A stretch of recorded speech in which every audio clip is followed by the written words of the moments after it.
Next question जो है ये पेपर 2 का क्वेश्चन है। इसमें हमें वो पूछ रहे हैं कि when calcium carbonate is heated in a closed container and equilibrium mixture is formed. Equilibrium का मतलब है कि हमारा rate of forward and rate of backward reaction जो है वो इक्वल हो गए हैं। तो कैल्शियम कार्बोनेट एक सॉलिड है, ये इसको जब हम हीट करेंगे तो ये एंडोथर्मिक रिएक्शन है और ये फॉरवर्ड डायरेक्शन में जाएगा, यानी ये डिकम्पोज होकर बनाएगा कैल्शियम ऑक्साइड जो कि एक सॉलिड है एंड कार्बन डाइऑक्साइड जो कि एक गैस है। देखिए वो आपको स्टेटमेंट में बता भी रहे हैं कि फॉरवर्ड रिएक्शन एंडोथर्मिक है। अब वो आपसे इफेक्ट पूछ रहे हैं कि describe and explain the effect if any on the position of equilibrium when a hole is made in the container. Okay, it's very important. Hole जब हम कंटेनर में क्रिएट कर देंगे तो इसका मतलब है हम अलाउ कर रहे हैं उस कंटेनर में कार्बन डाइऑक्साइड गैस को रिलीज होना, तो इसका मतलब है कि कार्बन डाइऑक्साइड गैस रिलीज हो रही है, तो ये रिएक्शन तो इक्विलिब्रियम से डिस्टर्ब हो जाएगा क्योंकि इक्विलिब्रियम में rate of forward and reverse reaction equal होते हैं। तो जब आपके प्रोडक्ट में गैस रिलीज हो रही है वो बचेगी ही नहीं कि वो कैल्शियम ऑक्साइड के साथ रिकम्बाइन करे, तो इसका मतलब है इक्विलिब्रियम तो एस्टैब्लिश नहीं हो सकता अब। तो क्या होगा कि फॉरवर्ड रिएक्शन ज़्यादा से ज़्यादा होगा क्योंकि जो कार्बन डाइऑक्साइड गैस बन रही है वो तो रिलीज होती जा रही है। तो इसका मतलब है कि रिएक्शन इक्विलिब्रियम को अचीव करने की बार बार कोशिश करेगा और जितना भी कैल्शियम कार्बोनेट पड़ा हुआ है वो डिकम्पोज होता जाएगा। ठीक है, इसको आप कैसे लिखेंगे ये मैं अभी आपको बता देती हूँ। अच्छा जी, अगला पार्ट ऑफ द क्वेश्चन आपको इफेक्ट ऑफ टेम्परेचर पूछ रहे हैं। जब टेम्परेचर बढ़ाएंगे तो क्या होगा। देखिए टेम्परेचर आप बढ़ा रहे हैं तो फॉरवर्ड रिएक्शन एंडोथर्मिक है। एंडोथर्मिक का मतलब है कि जो सब्सटेंस है वो सराउंडिंग से हीट ले रहा है, तो हम सराउंडिंग में अगर एक्स्ट्रा अमाउंट ऑफ हीट दे रहे हैं यानी हम सिस्टम को सपोर्ट कर रहे हैं कि वो फॉरवर्ड डायरेक्शन में जाए। ठीक है, तो हम तो फॉरवर्ड रिएक्शन को सपोर्ट कर रहे हैं ज़्यादा हीट प्रोवाइड करके, टेम्परेचर को इंक्रीज़ करके। तो क्या होगा कि कैल्शियम कार्बोनेट ज़्यादा से ज़्यादा डिकम्पोज होगी और फॉरवर्ड डायरेक्शन में रिएक्शन जाएगा। क्यों? क्योंकि जो हम टेम्परेचर प्रोवाइड कर रहे हैं वो हीट जो है वो कनेटिक एनर्जी में कन्वर्ट हो रही है, तो पार्टिकल्स में excessive amount of kinetic energy आ रही है जो कि फॉरवर्ड रिएक्शन को सपोर्ट कर रही है। अच्छा, उसके बाद एक क्वेश्चन है विच changes in the pressure and temperature would both result in a decrease in the volume of a fixed mass of a gas. It's a very very simple question. आपको सिर्फ रिलेशनशिप समझना है प्रेशर और volume में और temperature volume में। देखिए pressure और वॉल्यूम जो होते हैं ना वो इन्वर्सली प्रोपोर्शनल होते हैं। प्रेशर के बढ़ाने से वॉल्यूम कम होगा, यानी अगर कोई मूवेबल पिस्टन है उस पिस्टन पे मैं प्रेशर लगा रही हूँ, उसको दबा रही हूँ, तो क्या होगा, वो स्क्वीज़ होगा, उसका वॉल्यूम कम होगा। और टेम्परेचर अगर बढ़ा रही हूँ तो वॉल्यूम बढ़ेगा। क्यों बढ़ेगा? क्योंकि पार्टिकल्स को मैं किनेटिक एनर्जी दे रही हूँ, वो ज़्यादा फोर्स से अब एक दूसरे के साथ और वॉल्स ऑफ कंटेनर के साथ कलाइड कर रहे हैं, तो वो पुश कर रहे हैं ना, उसको पिस्टन को पुश कर रहे हैं, तो वॉल्यूम इंक्रीज़ होगा। अब जब ये इन्फॉर्मेशन आपको समझ आ गई है तो आप इजीली करेक्ट आंसर को अप्रोच कर सकते हैं कि प्रेशर का वॉल्यूम के साथ इन्वर्स रिलेशनशिप है।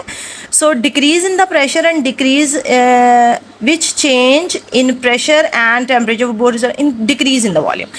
तो इसका मतलब प्रेशर के बढ़ना है और टेम्परेचर को भी टेम्परेचर को कम होना है। So increase in pressure and decrease in temperature. Increase in pressure, Charlie is the answer जहाँ लिखा हुआ है increase in pressure and decrease in the temperature would result in decrease in the volume. ठीक है, अच्छा जी, अगला क्वेश्चन कर लेते हैं। ये वाला क्वेश्चन जो है इसमें उन्होंने पूरी एक आपको एक सिचुएशन दी हुई है, यानी पूरा एक एक्सपेरिमेंट किया हुआ है, तो उसको ग्राफ से रिलेट करना है आपने। चलें क्वेश्चन पढ़ लेते हैं। The rate of reaction between calcium carbonate and hydrochloric acid is measured in 3 separate experiments। यानी 3 अलग अलग एक्सपेरिमेंट किए गए हैं और उसमें जो सेटअप दिया हुआ है वो जाहिर है mass of the reactant decrease होने का सेटअप है, और ग्राफ भी जो है वो हमें बता रहा है कि रिएक्टेंट का मास कैसे डिक्रीज हो रहा है। ये देखें अगर आप वाई एक्सिस पे ग्राफ में यहाँ पर, तो मास बैलेंस रीडिंग आ रही है जो हमें बता रही है कि कितना रिएक्टेंट कम हुआ है। ठीक है, अच्छा, अब हमने देखना है कि एक्सपेरिमेंट 1, एक्सपेरिमेंट 2 और एक्सपेरिमेंट 3 में ये XYZ में से कौन सा एक्सपेरिमेंट 1 है, कौन सा 2 है और कौन सा 3 है। इट्स वेरी वेरी इजी, ये देखने में मुश्किल लग रहा है बस। अच्छा देखिए, फर्स्ट एक्सपेरिमेंट हमें कह रहा है calcium carbonate is a powder. जैसे ही आप ये पढ़ते हैं calcium carbonate is a powder, आपको समझ आ जाती है कि रिएक्शन बहुत ही फास्ट जा रहा है क्योंकि सरफेस एरिया बढ़ गया।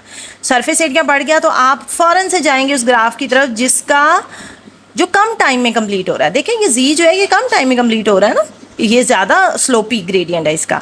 ठीक है। जो सेकंड एक्सपेरिमेंट है उसमें लंप यूज़ कर रहे हैं हम कैल्शियम कार्बोनेट का। देखिए दोनों केसेस में एक्सेस ऑफ HCl है, इसका मतलब है प्रोडक्ट तो हमारी दोनों में सेम बनेगी, फ़र्क सिर्फ स्पीड का होगा। जो पाउडर्ड है वो ज़्यादा स्पीड से होगा, यानी वो Z है, और जो एक्सपेरिमेंट 2 है वो Y है।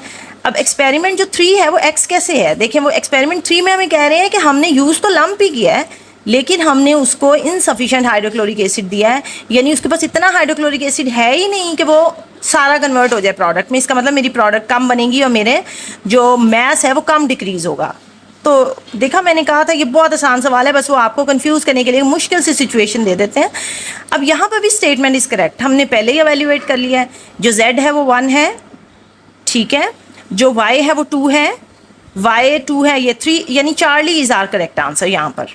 और जो X है वो 3 है, X यहाँ पर 3 है ही नहीं, तो इसका मतलब है मेरा चार्ली मेरा आंसर है। देखिए हमने ऑप्शन को अप्रोच करने से पहले ही एवेल्यूएट कर लिया आंसर।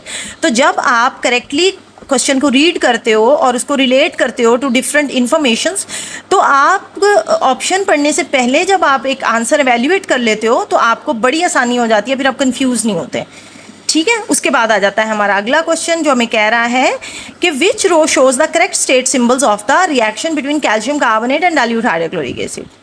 देखिए कैल्शियम कार्बोनेट और डाइल्यूट हाइड्रोक्लोरिक एसिड का रिएक्शन इतना इंपॉर्टेंट है रेट ऑफ रिएक्शन में कि इससे रिलेटेड बहुत क्वेश्चंस आते हैं।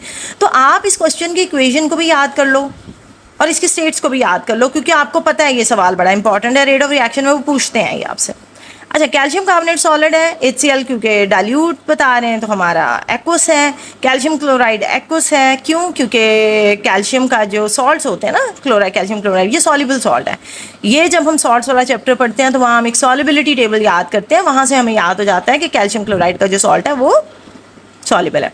उसके बाद आ जाता है वाटर एक्वस है, कार्बन डाइऑक्साइड गैस है, तो हमारा alpha is the correct option. मेरे ख्याल में इस वीडियो में इतना काफ़ी है, अगले क्वेश्चन मैं अगली वीडियो में कर देती हूँ। तो आप लोग ये वाले क्वेश्चन देखें, समझें और अगले क्वेश्चन खुद ट्राई करें, और नहीं समझ आएंगे तो फिर आप वीडियो से आंसर्स मैच कर लीजिएगा या समझ लीजिएगा। Thank you so much, God bless you, अल्लाह हाफिज़।